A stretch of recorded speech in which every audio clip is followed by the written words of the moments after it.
Hello and welcome to our news and notes video for Wednesday, December 3rd. Thank you for joining me. So you'll have to excuse the somewhat lopsided writing. I ended up breaking my pinky finger today at work, and so writing is a little difficult right now, especially with a splint. But what are you gonna do? Okay, I've had worse. Okay, let's talk about the deadline that just passed as far as players needing to sign with their respective teams, or either that or get a release, or face the possibility of being suspended for the year, not unable to play for anyone in the Fed, being ineligible to play. Okay, so I thought there was going to be a lot more news Tuesday. Nothing came down. I don't know if that's a lag on the part of the FPHL, or if teams didn't get things done in time. I don't know. But 10 teams are set and done, and they're legal and whatnot. Most players were just granted a release. That means they are free agents, that they can sign with whomever. However, I would not count on that happening, with the exception of maybe one or two exceptions to the rules. Most of these players that did not sign, they did not do so because they're either playing in a different league, or they're in Europe playing in Europe or something, or they have moved on from hockey and are now in their post-hockey life. They didn't file retirement papers. They didn't say I am retiring, but with the case of most of them, they've finished playing hockey. They're now doing a 9 to 5 type of thing. So the chances of them coming back are slim to none. So that's why teams basically said, okay, let's free you up, and we're not going to hold on to your rights. There's no point in that. So we could still see some transactions get recorded later on, but it seems like most everyone is pretty much set. Now, with that said, there are still 4 teams out there. I went through each individual roster, and you are free to do so yourself as well. I'm not going to name the teams. You could figure them out. But there are 4 teams that are still not at the required 20+1 roster limit. That is 18 skaters, 2 goaltenders, and if they choose to carry a third goaltender, they can. That's a 20 plus the 1. There is 1 team that exceeds the roster limit by 3 on their active roster. There's 1 team that exceeds it by 2, and there are 2 that exceed it by 1. The funny thing is, none of these teams have a winning record. So, trying to cheat the system a little bit, whether it's deliberate or not, it's not working. It's not working. You have some teams like, for example, Topeka. Okay, Topeka is not even at 20+1. They're at 18+1. They're winning games. All right. It's not so much the quantity of people that you have on your team, it's the quality.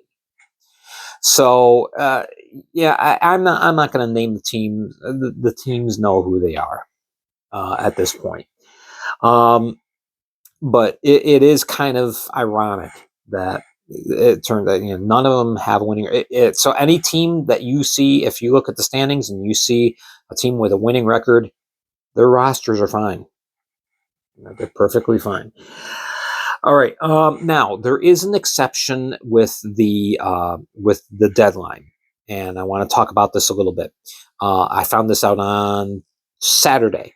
The league has given players that were recently traded, using as an example, Matt Bazarin gets traded to Baton Rouge on Monday.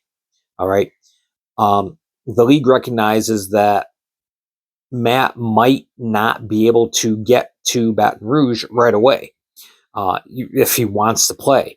It may take him a few days to kind of get everything in order, and the league recognizes that. So players like Matt Bazarin or anyone who has been traded over the last 72, 96 hours, they are being given a 30-day extension.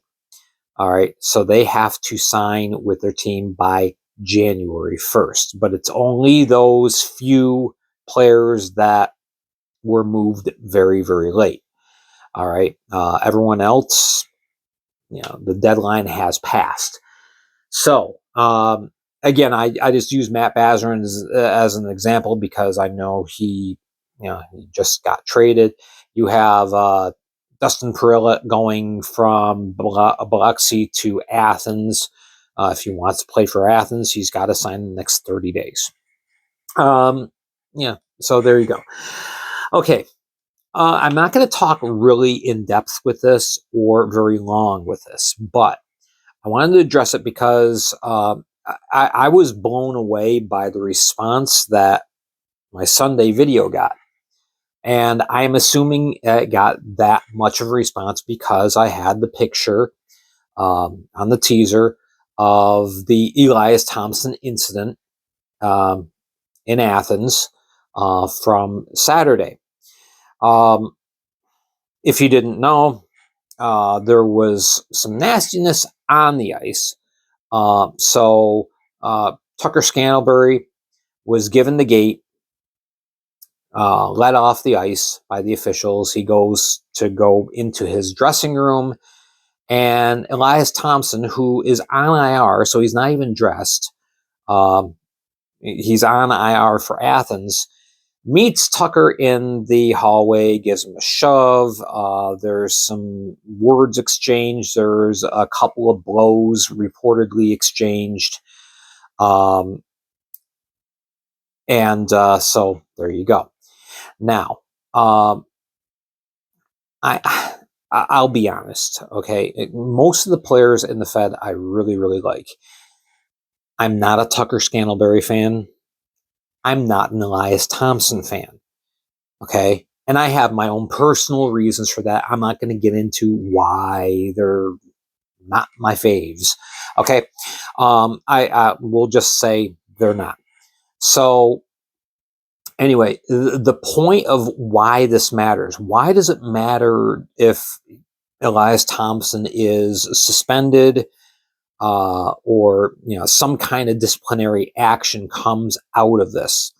The reason why it is so important.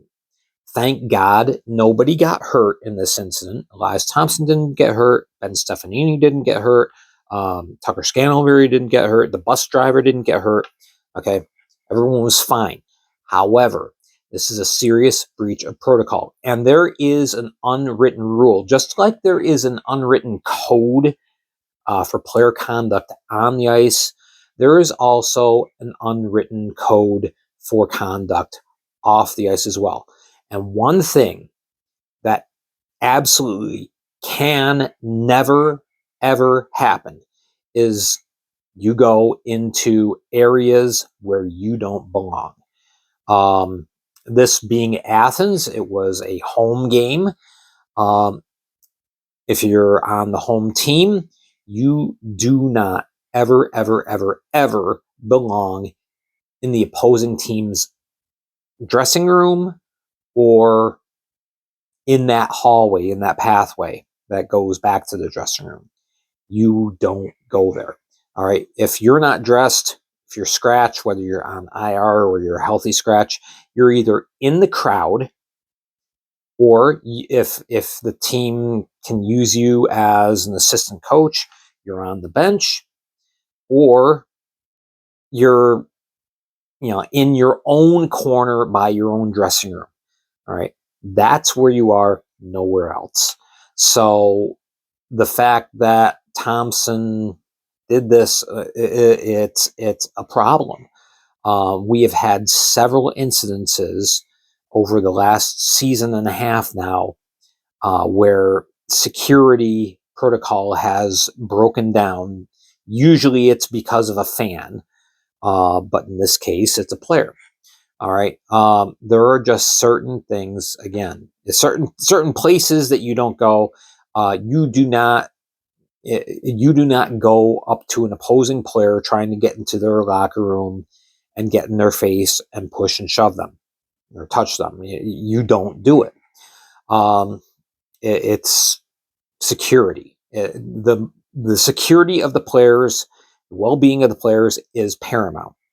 The fact that this happened, somebody could have gotten hurt. Thankfully, they didn't. But if nothing gets addressed in this, if this is just swept under the carpet and left to go, it sets a precedent for something else to happen somewhere else, something that could be a lot worse.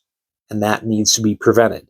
So that's why it's important that the league does look at this. They are looking at the YouTube footage from the game. They're looking at the CCTV monitors in Aikens Ford Arena. They're listening to eyewitness accounts. They're taking all this into effect to find out exactly what they need to do, but something needs to happen. I'm sorry, if you're an Elias Thompson fan, that's fine. If you don't agree with me, that's fine. But I'm sorry, something has to be done here. It cannot be swept under the carpet. So there we go. That's all I'm going to say about that. Thank you to all of you to watch that video. It was like almost 2,000 of you, and usually a video I get like 500, 600 views, and this time it was like 2,000. I was like, my goodness. All right, to that end, let's wrap this up. Touching on my predictions, Friday, I do picks and previews. On the Facebook page via the WordPress app. You can also check me out on my WordPress page, the link is on my Facebook page. But anyway, yeah, I'm at 80% with all my predictions so far this year. I went 16-4 this last weekend with 20 games. So yeah, I'm feeling pretty good about that. Pat myself on the back. But anyway, next picks and previews is coming out Friday. That's the next thing I'll be putting out as far as a regular feature. So make sure to watch for that on Facebook. Thank you to all the new subscribers. It's been crazy. Usually I get like 100 maybe new subscribers / followers over a month. 200 in the last 5 days. So thank you to all of you. I hope you enjoy this. I hope you continue to tune in and stick around, and tell a friend. Tell a friend that you think would be interested in this. Have them follow me on the Facebook page and subscribe on the YouTube page. I'm looking for 119 more subscribers to make it to an even 1,000 on YouTube. So yeah, please, if you haven't subscribed already, please do so. I would really appreciate it. All right, next, as I said, the picks and previews feature on Friday, and then Saturday we'll be back here on YouTube reviewing the games again. It's going to be a real interesting weekend. We've got number 1 versus number 2 matchups in both divisions. The Binghamton Black Bears are hosting the Port Huron Prowlers for the Empire Division, the 2 top teams. And then Columbus is hosting Athens for the Continental Division lead. And, there could be a switch there. If Columbus won both games, the tables would turn. So it's going to be really interesting, really good matchups this week. All the matchups I think are going to be really good. Even, some of the quote-unquote lower teams, Watertown, Indiana. I think that those are going to be 2 very entertaining and competitive games. So yeah, a lot of good stuff coming up this next week. So hope you tune in. Tune in your favorite team, root them on, and then Saturday, come back here and we'll talk about it. All right. Thank you again to all of you for your support. Again, hit like and subscribe. Make sure you're following me on Facebook. As news happens, I print it there, and then we talk about it here. All right. I'm Gary Ryan for the Fed League Flash. Thank you again for tuning in, and we will see you here again, hopefully, Saturday, and we'll see you on Facebook as news happens, and pick some previews that's posted. Enjoy. We'll talk to you soon.